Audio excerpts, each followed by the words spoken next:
Assalamualaikum warahmatullahi wabarakatuh. Sahabat sekalian, hari ini kita akan berbicara tentang biosaka. Biosaka yang beberapa bulan ini sedang heboh ataupun viral, yang pada awalnya ditemukan oleh seorang petani, yaitu bernama Bapak Ansar. Beliau sebagai penggagas biosaka. Sebelumnya ingin kami ceritakan bahwa biosaka itu, kalau menurut Pak Ansar ini adalah bio, artinya ya bio atau hidup. Kemudian saka yaitu singkatan dari selamatkan alam kembali ke alam. Saka itu selamatkan alam kembali ke alam. SAKA. Kalau dipikir-pikir memang tidak begitu, saya sendiri awalnya tidak masuk akal. Bagaimana mungkin dengan bahan yang hanya rerumputan ataupun daun-daunan ini bisa dijadikan sebagai elisator kalau menurut Pak Ansar ini. Dari rumput ataupun daun-daun ala kadar seperti ini aja bisa menyehatkan tanaman. Awalnya saya tidak percaya ataupun tidak masuk akal. Namun setelah saya pelajari dan juga kita dengar dari cerita ataupun penjelasan dari Bapak Ansar itu sendiri, akhirnya logika ini sepertinya bisa menerima juga. Saya terkesan dengan sebuah logika Pak Ansar ini yang membandingkan rumput-rumput liar ini dengan tanaman budidaya. Memang secara sekilas kita melihat, bukan sekilas, secara nyata kita lihat tanaman-tanaman liar, rumput ataupun tanaman-tanaman pagar ini, dia bisa tumbuh subur tanpa dipupuk, tanpa dirawat. Tapi tanaman budidaya yang kita tanam dengan sedemikian rupa, diberikan pupuk NPK sebagainya cukup, kemudian ada pembersihan lahan dengan baik, dicegah daripada hama dan penyakit, tapi tidak tumbuh sebagaimana yang diharapkan. Banyak kendala di lapangan. Kita bandingkan dengan rumput-rumput liar, tanaman-tanaman hidup sendiri ini seperti tidak ada masalah. Dia tidak ditanam, bahkan kita babat, tapi hidup semakin baik. Ini tentu ada sesuatu. Inilah yang dipikirkan oleh Pak Ansar dan logikanya masuk. Yang menarik lagi, biosaka ini dia bukan pupuk, dia juga bukan pestisida,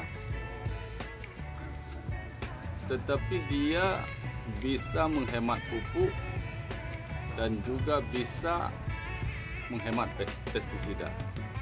Itu yang sangat unik.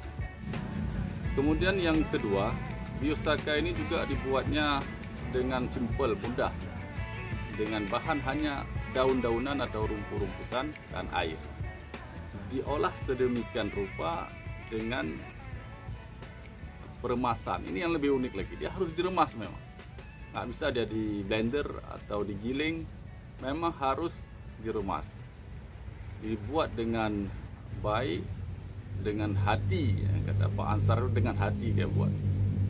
Hati yang senang, yang gembira. Biosaka ini merupakan sebuah elisitor, yaitu molekul sinyal yang memacu terbentuknya metabolit sekunder di dalam kultur sel.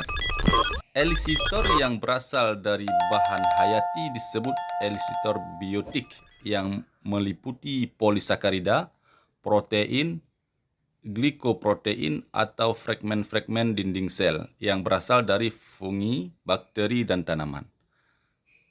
Tanaman elisitor adalah suatu tanaman yang mengandung senyawa kimia yang dapat memicu respon fisiologi, morfologi, dan akumulasi.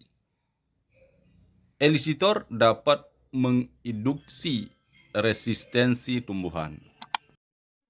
Seperti yang kami katakan tadi bahwa biosaka ini dia bukan pupuk, tapi bisa menghemat pupuk, bukan pestisida, tapi dapat menghemat pestisida. Menurut Pak Ansar ini, yaitu penemunya biosaka, ada banyak kelebihan daripada biosaka. Yang pertama, efektivitas kinerja yang baik. Reaksi biosaka dapat dilihat dalam waktu 24 jam setelah aplikasi. Kemudian yang kedua, dapat digunakan pada seluruh fase tanaman, mulai dari benih sampai panen. Tiga, proses produksinya pun sangat cepat karena tidak menggunakan metode fermentasi yang biasanya memakan waktu paling cepat 1 minggu.